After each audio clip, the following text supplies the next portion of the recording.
Thank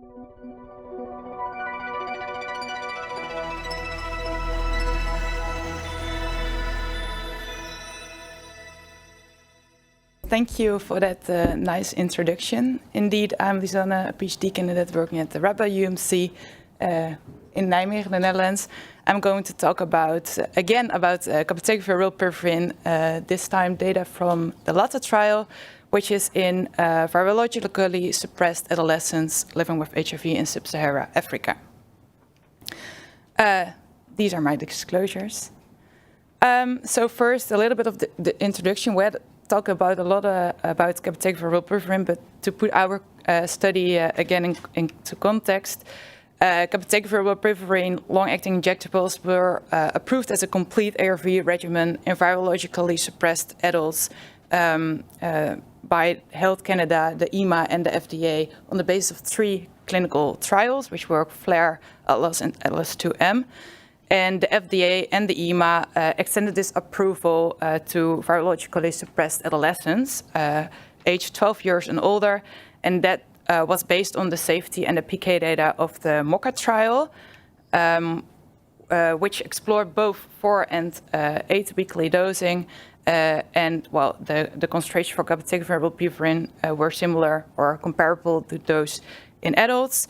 And at that time, we also conducted the LATA trial, and that provided us a good opportunity to expand the PK profiling of these Cabotegravir Rilpivirine long-acting injectables in this specific adolescent population in Sub-Saharan Africa.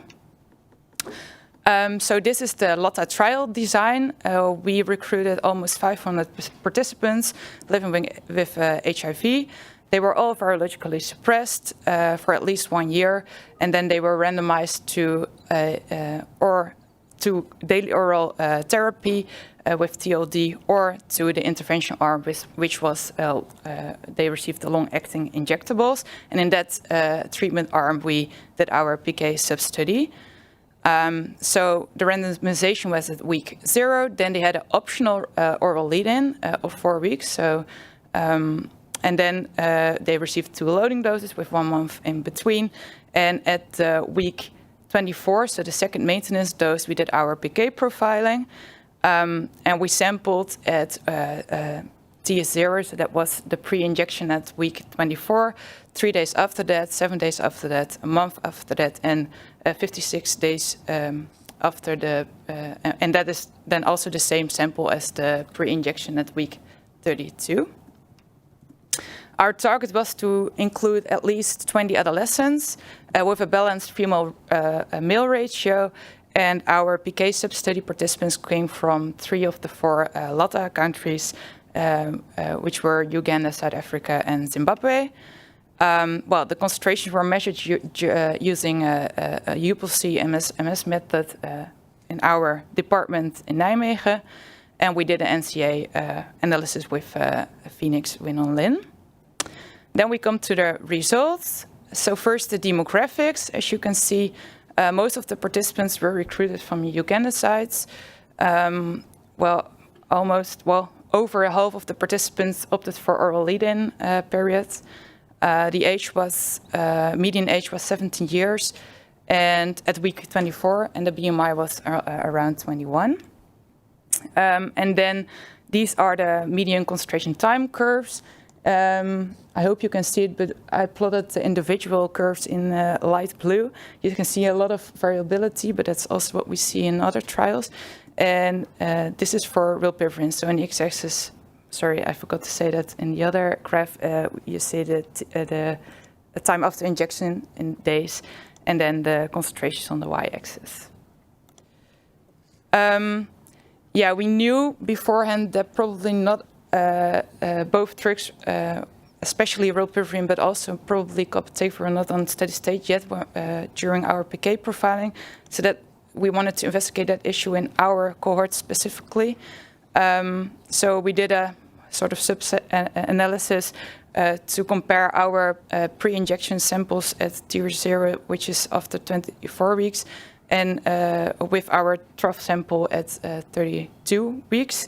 Well, you can see that some people go up, some people go down, but on average, we see that both drugs in our cohort probably are not yet on steady state, and that's important to keep in mind when we see the results. So there's a lot of data here.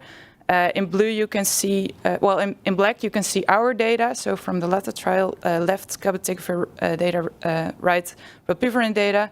And we compared that to adult data, which is week 48 data in blue. And for MOCA data, that's plotted in it's in green. That's week 24 data. And because, we have that steady state issue, we wanted to be sure we compare the right values. So we compare our week 24 data with the week 24 data in MOCA. And you see that our Cabotegravir levels are a bit lower than the MOCA data, but comparable to adults. And Rilpivirine is the other way around, so a bit higher and also comparable to adults.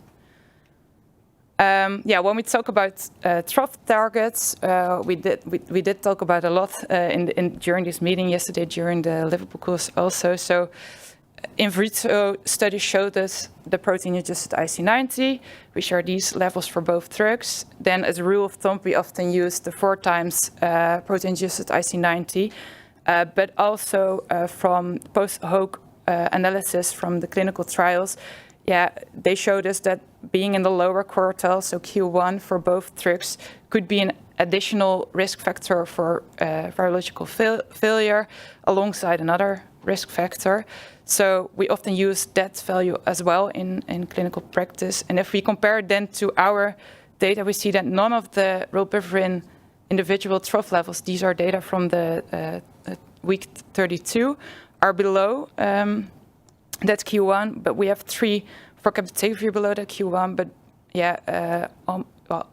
2 of them are below the 4 times protein-adjusted IC90, and 1 is just below that one. So that quite reassures us.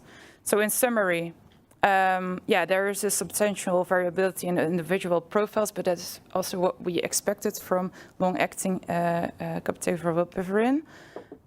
We compared our data mainly to the MOCA trial, but also to adult data, and we saw that Cabotegravir exposure in our cohort is slightly lower than the MOCA cohort, but comparable to adults. Rilpivirine is the other way around, so slightly higher than MOCA, but also comparable to adults. And as I already said, steady state is maybe not reached when we did our PK profiling, but it did not affect our comparison because we also compared our week 24 samples with the MOCA data. And if we talk about thresholds, the Q1 thresholds has previously been identified as a risk factor for virological failure. In our cohort, we have 3 participants below that Cabotegravir Q1, none below the Rilpivirine Q1, and only 1 participant was slightly below that 4 times protein-adjusted IC90. So that's likely still efficacious and reassures us. So in conclusion, long-acting Rilpivirine therapy in this African adolescent cohort specifically resulted in drug exposures consistent with prior data, both in adults and in adolescents. The LATA trial will provide comparative 96 weeks efficacy and safety data for these long-acting Cabotegravir Rilpivirine in 2026. So that's really exciting. And I would, of course, like to thank all the participants and their families for all their help during blood sampling, etc., the members of the LATA trial, and of course our funders. And I'm happy to take any questions.